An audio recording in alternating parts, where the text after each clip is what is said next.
बिस्मिल्लाहिर्रहमानिर्रहीम, अस्सलाम वालेकुम। आज अखबार में एक इश्तिहार आया। इश्तिहार सोशल मीडिया पर बड़ा वायरल हो रहा है और डिस्कस हो रहा है। इश्तिहार है जनरल परवेज़ मुशर्रफ के हवाले से। और इश्तिहार क्या है, आप अपनी स्क्रीन पर देख लीजिए। इश्तिहार है डीएचए की तरफ से।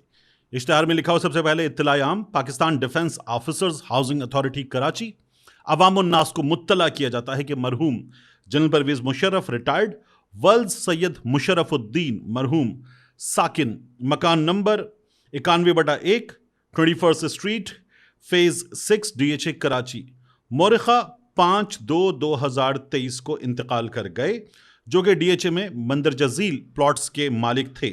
फिर 1, 2, 3 इन प्लॉट्स का एड्रेस है और इन प्लॉट्स की पैमाइश इसमें लिखी हुई है। प्लॉट नंबर 1 जो है वो बीच स्ट्रीट फेज 8 यहाँ का है। दूसरा 301 बीच स्ट्रीट, और ये भी यहीं का है। और 1,000 गज के प्लॉट्स हैं दोनों। लाहौर की लैंग्वेज में, पंजाब की लैंग्वेज में 2 कनाल का प्लॉट है। Share in plot number 172 Khayaban Faisal phase 8 D, और इसकी जो पैमाइश है वो भी तकरीबन कोई 2,000 गज के बराबर है, ये हमें पता चल रहा है। और यानी 2,000 गज का मतलब है 4 कनाल के करीब का प्लॉट। अब डीएचए ने लिखा हुआ है कि इनके मुंदरजजील कानूनी वारिस ने मज़कूरा प्लॉट अपने नाम पर ट्रांसफर कराने के लिए रुजू किया है। परवेज़ मुशर्रफ साहब के कानूनी वारिसान कौन कौन है इनमें? सहबा परवेज़ साहिबा, उनकी बेवा, आयला रज़ा साहिबा, उनकी बेटी साहिबा, और बिलाल मुशर्रफ, उनके बेटे। फिर लिखा हुआ है, अगर किसी का कोई दावा एतराज हो तो director transfer and record DHA Karachi को अंदरून 15 रोज के अंदर अंदर मुत्तला करे। बाद अज़ां कोई दावा या एतराज काबिल कबूल ना होगा। ये डीएचए ने लिखा हुआ है परवेज़ मुशर्रफ साहब की जायदादें। इन जायदादों की मालियत क्या है, अब आप सुनिए। मैंने इस पर कुछ वर्किंग की और मालूम किया कि ये क्या मालियत बनती है, तो ये मैं आपको सुनवा देता हूं। जिस मकान की रिहायशी बताए जा रहे हैं वो मकान, और फिर ये प्लॉट्स, कितनी मालियत है, जरा डीएचए में काम करने वाले एक मारूफ प्रॉपर्टी डीलर, आवाज जरा सी बदल के, मैं इनकी शनाख्त जाहिर नहीं कर रहा, उन्होंने क्या बताया है जरा पहले सुनिए। देखो 301 और 301/1 और 301/2 जो है इनकी प्लॉट की वर्थ होगी आज की मार्केट में अप्रॉक्सीमेटली 20 करोड़ रुपए। और जो 2,000 गज के आगे फैसल वाला प्लॉट है उसकी वर्थ होगी आज की डेट में 50 करोड़ रुपए, 45 से 50 करोड़ रुपए। और जो घर है 21 स्ट्रीट पे 91/1 ये फेज 6 है और 500 गज का प्लॉट है ये। और इस पर घर बना हुआ होगा तो अप्रॉक्सीमेटली पुराना घर होगा तो 13-14 करोड़ का होगा, और नया घर होगा तो फिर ये होगा 16-17 करोड़ का। नया नहीं होगा, मतलब नया से बना देगा, 2-3 साल पुराना होगा तो 16-17 करोड़ का, और अगर 20-25 साल पुराना होगा तो तकरीबन 12 करोड़ रुपए का होगा। इस तरह से कमोबेश 1 अरब की जायदादों की बात हो रही है जनरल परवेज़ मुशर्रफ मरहूम के हवाले से। इसके अलावा भी दीगर जायदादें होंगी, ज़राई ज़मीन होगी, मुख्तलिफ चीज़ें होंगी जो कि आमतौर पर किसी जर्नैल को मिलती हैं। जब राहील शरीफ साहब अपने ओहदे से हट रहे थे, रिटायर हो रहे थे, तो उस वक्त ये बताया जाता है और बहुत बड़ी तादाद में सहाफ़ियों ने बताया कि सानिया एपीएस के वक्त जनरल राहील शरीफ साहब जो हैं वो अपने नाम जो भी जायदादें होनी हैं, ग्रेजुटी, प्रोविडेंट फंड और एंड ऑफ जॉब बेनिफिट्स वगैरह, तो उसके हवाले से वो कुछ चीज़ों पर दस्तखत कर रहे थे। वो ज़मीनें डीएचए में बेदियाँ रोड के नज़दीक बड़ी प्राइम लैंड जो हाउसिंग सोसाइटीज़ के काम आई, उसमें ली गई। इसी तरह से जनरल अशफाक परवेज़ कैनी साहब, डीएचए फेज़ 5, उनके भाई ने उस पर बड़ा काम किया था। खबरों के मुताबिक डीएचए सिटी का लाहौर में प्रोजेक्ट, उसमें भी उनका बड़ा नाम आया था। बताया जाता है कि वहाँ पर मुबैना तौर पर उनकी ज़मीन थी। फिर जनरल कमर जावेद बाजवा साहब हाल ही में रिटायर हुए, बहुत बीमार भी हुए, हादसे का शिकार हुए, अल्लाह ताला सेहत दे। बाजवा साहब की जो समधी हैं उन्होंने डीएचए फेज़ 6 पे बड़ा काम किया, और उसमें जो है वो उनके पास प्रॉपर्टीज़ वगैरह किराए की और मुख्तलिफ चीज़ें, और उनकी एक स्टोरी भी आई थी जो फैक्ट फोकस की स्टोरी थी, उस पर भी बड़ा शोर मचा था।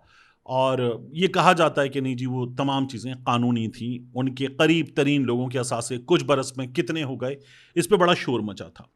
अब ये मुशर्रफ साहब की चीज़ें हैं जो कमोबेश 1 अरब रुपए के आसपास हैं। देखिए कोई भी आम 22 ग्रेड का सरकारी मुलाजिम जब रिटायर होता है ना, तो किसी भी महकमे में रिटायर होते वक्त उसकी जो ग्रेजुटी, प्रोविडेंट फंड, जायदादें वगैरह हैं, वो हमने देखा है कि कमोबेश बनती हैं कोई 5-7 करोड़ के आसपास। किसी प्लॉट की वैल्यू बहुत बढ़ जाए तो ये हो जाता है, लेकिन इतनी मालियत बनती है। लेकिन एक जर्नैल, अब मैं ब्रिगेडियर, उससे ऊपर मेजर जनरल, उससे ऊपर लेफ्टिनेंट जनरल, उससे ऊपर जनरल, और अब तो 5 स्टार भी, तो मैं किसी भी ब्रिगेडियर से लेकर लेफ्टिनेंट जनरल तक के ओहदे की बात नहीं कर रहा।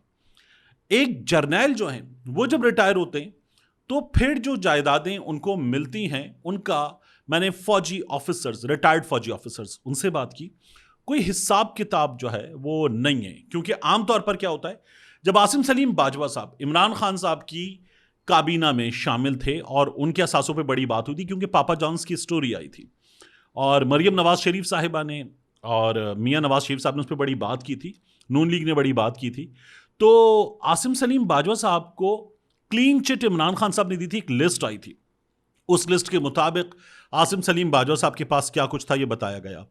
तो उसमें फिर मैंने एक स्टोरी करके आपको बताया था कि ब्रिगेडियर बने एक चीज़ मिली, मेजर जनरल बने एक चीज़ मिली, लेफ्टिनेंट जनरल बने एक चीज़ मिली।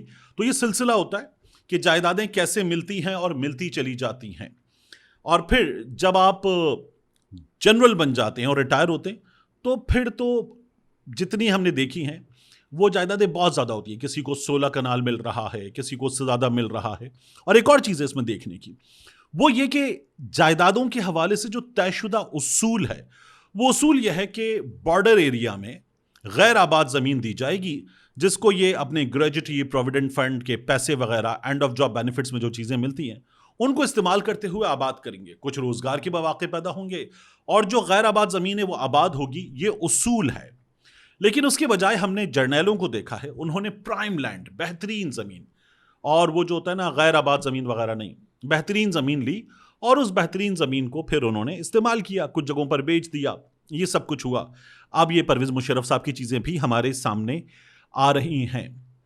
ये तमाम का तमाम अमल बाकायदा अनाउंस्ड क्यों नहीं है? क्योंकि अगर आप गूगल करें तो आला फौजी अफसरान को क्या बेनिफिट्स कब किस मरहले पर कैसे मिलेंगे ये नहीं है अनाउंस्ड।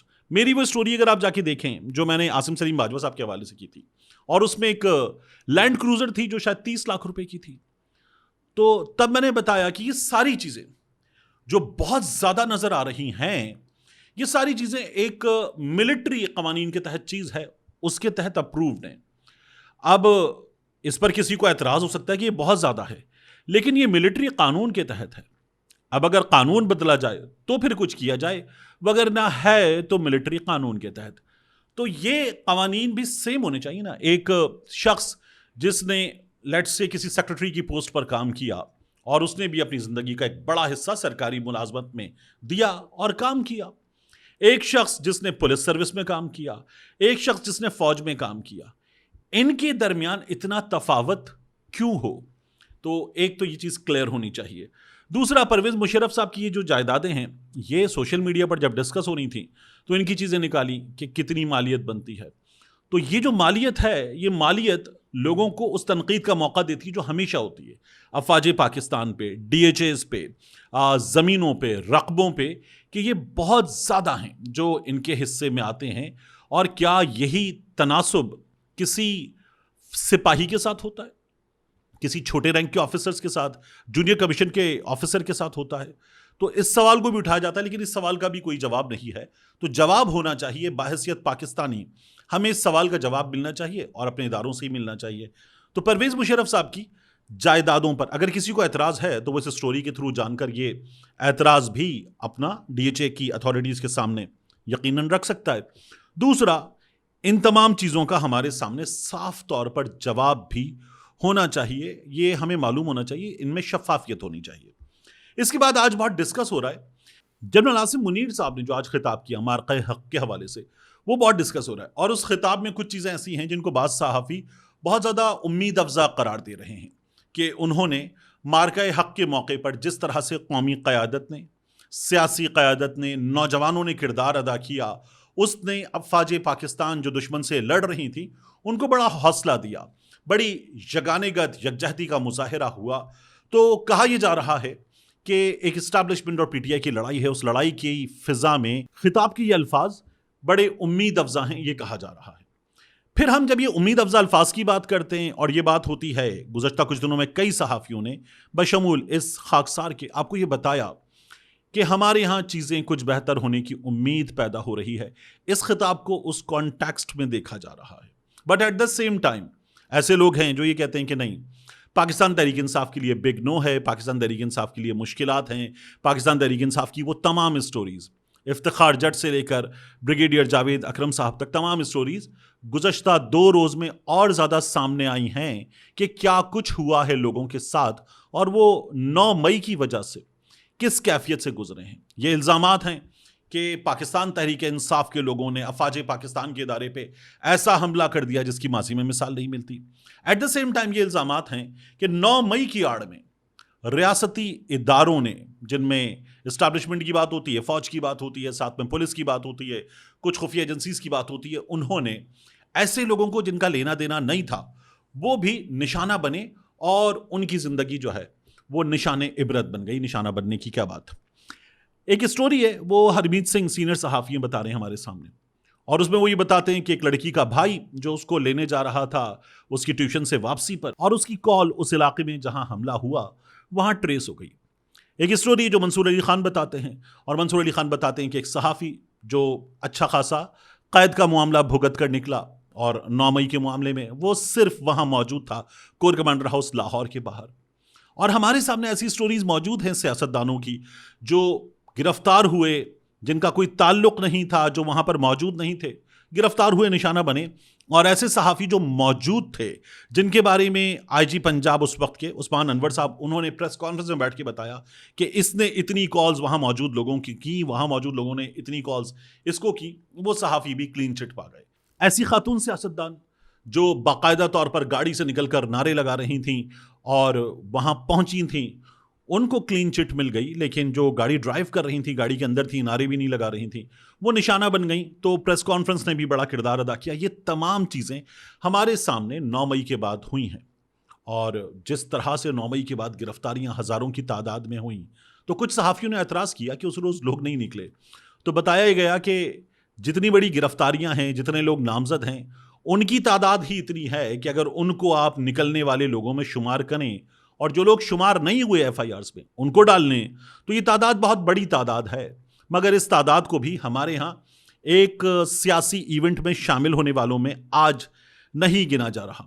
आज ये कहा जा रहा है कि उस 9 मई के बारे में बहुत जल्द एक बड़ा फैसला आपके सामने आ सकता है, और शायद कौमी सियासत में उसको मज़ीद एक ऐसी चीज़ के तौर पर जगह मिले कि जिसके बारे में ये फैसला है कि ऐसी कोई चीज़ ना बर्दाश्त की गई, ना बर्दाश्त की जाएगी। ये आपको कुछ लोग जो मखसूस हलकों की खबर देते हैं वो बता रहे हैं, और साथ ही ऐसे लोग भी मौजूद हैं जिनका ताल्लुक पाकिस्तान तहरीक इंसाफ से है, इस्टेब्लिशमेंट के कुछ हिस्सों से माजी में रहा है। वो ये खबर दे रहे हैं कि गुज़श्ता कुछ दिनों में कुछ डेवलपमेंट्स हुई हैं और उनके नतीजे में 9 मई के हवाले से शायद कुछ ऐसा फैसला होने जा रहा है कि आने वाले दिनों में हम कुछ नरमी देखेंगे, कुछ चीज़ें बेहतर होते हुए देखेंगे। ये तमाम चीज़ें इस वक्त हमारे सामने हैं, और आज फील्ड मार्शल आसिम मुनीर साहब का खिताब भी इसी सिलसिले में कुछ हवालों के साथ डिस्कस किया जा रहा है। तो ये तमाम चीज़ें मुझे आपके सामने रिफ्रेश करके रखनी थी कि 9 मई हमारी सियासत में जितनी बड़ी चीज़ करार दिया जाता है, उससे बड़ी चीज़ मेरी राय में परवेज़ मुशर्रफ का तैयारा उतरने ना देना, कि अगर वो हादसे का शिकार हो जाता तो 200+ लोग जान से जाते, उससे बड़ी चीज़ थी। और बाकायदा तौर पर एक सिटिंग आर्मी चीफ को हटाना, और हटाने के बाद जब वो मुल्क में नहीं है वापस आ रहा है, सब कुछ करना उससे बड़ी चीज़ थी। मेरी राय में कोर कमांडर हाउस से ज़्यादा अहम इमारत सुप्रीम कोर्ट ऑफ पाकिस्तान की थी, जिस पर बनफ़्से नफीस मियाँ नवाज शरीफ ने और मियाँ शहबाज शरीफ ने हमला किया, और अपने साथ आए कारकुनों को जिन्होंने हमला किया था उनको बताया कि पंजाब हाउस चल रहे हैं आप, वहाँ आपके लिए कीमे वाले नान का बंदोबस्त है। इसी तरह के दीगर वाक़यात हमारी हिस्ट्री में मौजूद हैं।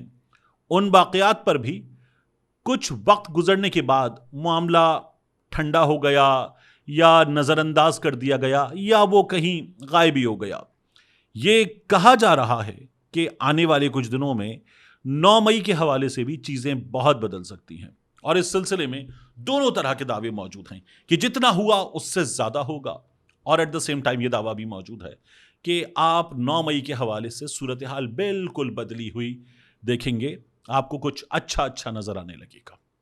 मिलते हैं इंशाल्लाह आपसे अगली वीडियो में।